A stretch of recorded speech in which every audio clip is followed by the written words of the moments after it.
Hi there. Today we're going to talk about the relationship between unemployment, crime, and crime in America. This is made by Greg Hankins. Cameron Wagner. The overview.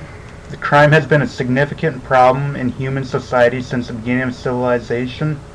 Violent crime diminishing since the early 1990s.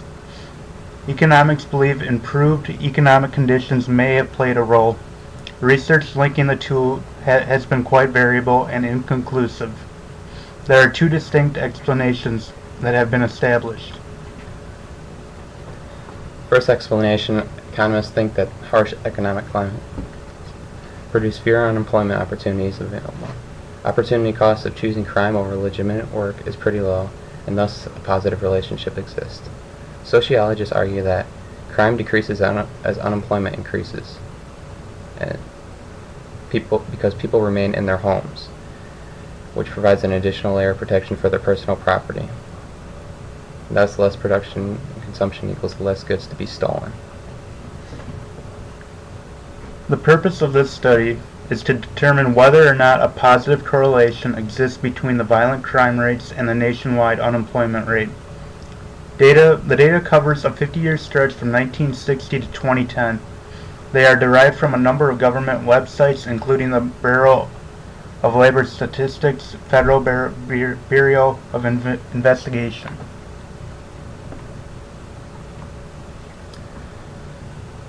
Since the early 20th century, academic literature reflected an ongoing debate between crime and unemployment. Sources reflect that theft can be traced back to the beginning of private property and poor working conditions. The Gary Becker model is the decision-making process of criminals are made by considering the benefit of committing a crime and subtracting it from the probability of being caught, multiply the severity of the punishment if caught. This does not reflect on how unemployment affects crime, but it states that to some, any wage rates set by competitive markets are permissible, while the other rates below a certain minimum are violations of basic rates. This is a big focus heavily on public policy and the best way to combat crime.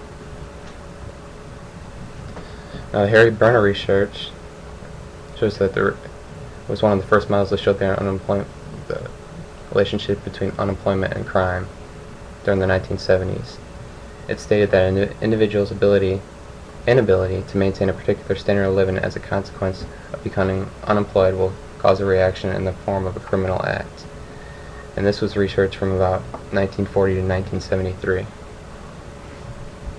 The results from the Brenner's research included a 1% increase in unemployment over 6 years, also increased homicides by an average of 648 per year.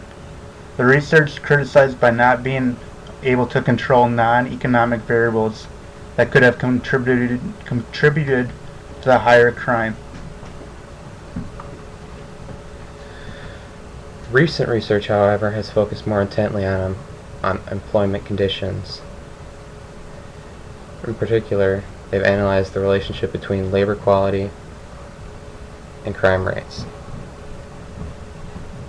Some recent research has found a 1% increase in the service manufacturing ratio increases the rate of violent crimes by 91.5 offenses per 100,000 residents.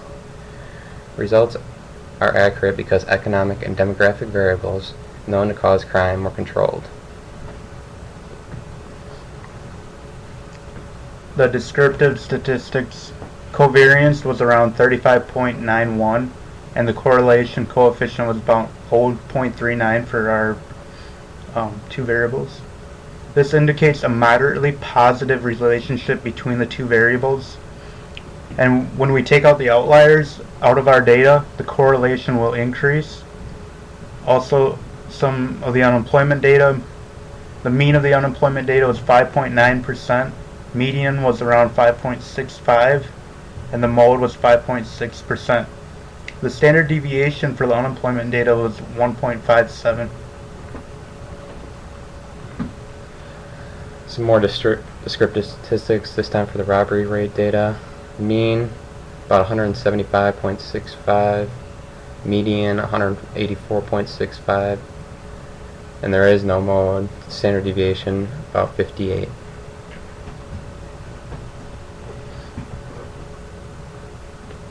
The regression analysis, the intercept location was around 82.36 and the slope was 15.214. This resulted in an equation to be y equals 82.36 plus 15.24x. The adjusted R value is 13.74%, which means there's a very low confidence in the equation above. The value that the equation was not taken by chance is 0.0043%, which means the output level was likely not taken by chance. The p-values, the robbery rate is about 1.1%, and the unemployment rate is about 0.04.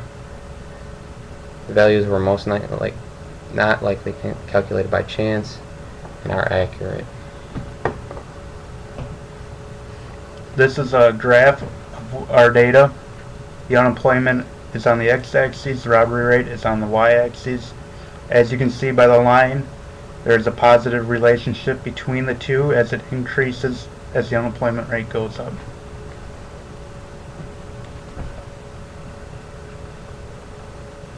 So why are these variables related? When a person is unemployed, they are always looking for a second option of gaining wealth. Some individuals will commit a crime in order to derive a second source of income.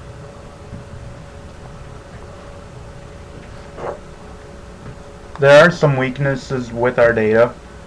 Some include the robbery rate is just one part of the stem from the criminal data. There are many other different subsections to it. Any can be taken and analyzed, and every single one may have a bit of a different outcome. Data could be divided into different demographics. Also, how much time an individual spent on the unemployment list will be a factor. This would give us a better understanding of when crimes occur without an unemployment individual or with an unemployment individual. This would help us prevent crimes in the future as well. As for solutions, the government has recently proposed gun controls with a background check and an assault weapon ban, but criminals can still find many ways to obtain weapons through the black market, etc. The best solution is education, in particular, starting young with affordable after-school programs, especially in rundown neighborhoods. Children need to know that there are severe consequences in committing a crime. Some of our survey data, we had 39 responses for our data.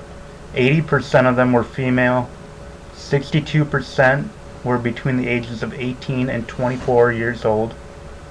95% were Caucasian. And slightly over 50% of the individuals believe that there is a moderate relationship between the aforementioned variables. Only 20% stated that there is little to no relationship. Survey data continued. Many believe that education and tougher penalties are important. Some even believe that controlling unemployment and organized crime were part of the solution.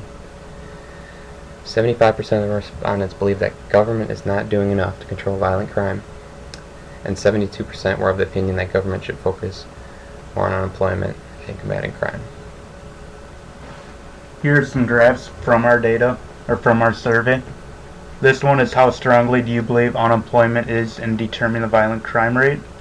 As you can see, 51.28% said it was moderately strong, which were about 20 people out of the 39 said that. Sorry about that. Another chart for our data. Should government policy in combating crime focus more on controlling a higher unemployment rate? And nearly 3/4 said that yes, they should. This one is, do you believe the government is doing enough to take control of violent crime or should take more action?